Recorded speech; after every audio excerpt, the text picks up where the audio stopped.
Sníval sa mi, Alica, taký zvláštny sen. V tom sne sme boli na diskotéke. Diskotéka sa odohrávala v Novej Bani na streche nákupného centra. Autá nemali kolesá a vznášali sa nad zemou. Budovy mali zvláštny dizajn, ako by boli z budúcnosti, a na oblohe boli dáke mestá. Chcel som ťa poboskať, ale ty si sa odtiahla.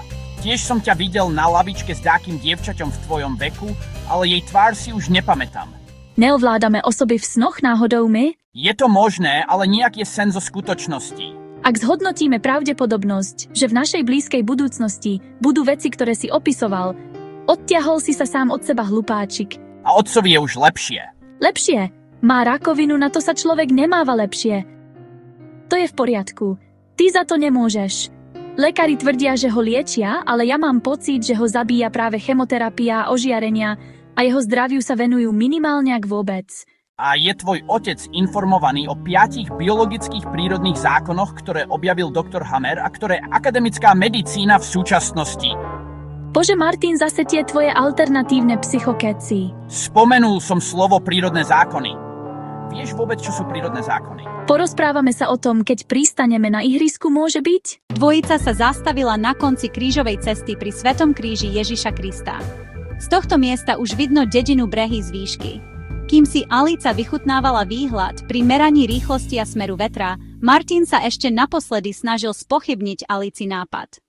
Vypočítala si to správne? Ak sa bojíš, pochopím to. Nie, o to nejde. Len sa chcem uistiť, že vieš presne, čo robíš. Výpočet som robila podľa odbornej tabulky a tiež som spravila simuláciu na počítači. Keď skočíme dvaja tandem, tak máme 99% úspešnosť zo skoku. A keby si išla sama? V takomto prípade by bola úspešnosť zo skoku 50%. Martina zamrazilo. Predstavil si, čo by sa mohlo stať, keby pred pol hodinou nezdvihol Alici telefón. Chcel sa jej spýtať, že či by skočila aj sama, ale v tom si uvedomil, že odpoveď pozná. Nikto nepozná lepšie Alicu ako Martin. Martin sa zoznámil s Alicou v Brehoch na základnej škole v 1. ročníku. Pre nízke komunikačné schopnosti sa s nimi nikto nekamarátil a oddelená dvojica mala jedinú šancu na kamarátstvo medzi sebou. Martin trávil s Alicou všetok školský aj voľný čas. Vďaka tomu poznal všetky Alicine nálady, pohyby, mimiky, gestá, myšlienkové pochody, obľúbené veci, zážitky a sklamania. Kamarátstvo si niekedy žiada svoju cenu. Odkedy Martin vymenil svoje detstvo s kopou falošných kamarátov, tým, že vymenil najnovšiu hernú konzolu, za ktorú sa skoro dostal do polepšovny, za Alicín ukradnutý mobil sa ich vzťah ešte viac prehlbil. Napriek tomu, že nikdy medzi sebou neprejavili nič intímne, okrem až chorobného nutkavého pocitu byť vo vzájomnej prítomnosti, sa dvojica stala na sebe závislá bez toho, aby si to uvedomovali. Ideme na to. Nestrácajme čas na ideálne podmienky. Dvojica sa presunula na vyvýšenú lúku, klobu, kde si obliekli výstroj paraglidingu.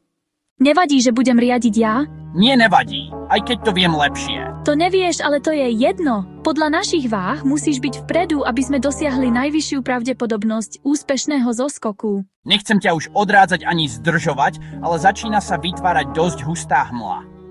Vidíš ešte na ihrisko? Dvojica sa rozbehla a paragliding začal stúpať. Po pár sekundách letia. Dvojica uvidela silný záblesk svetla a v tom ich pohltila hmla, v ktorej nebolo vidno ďalej ako na 5 metrov.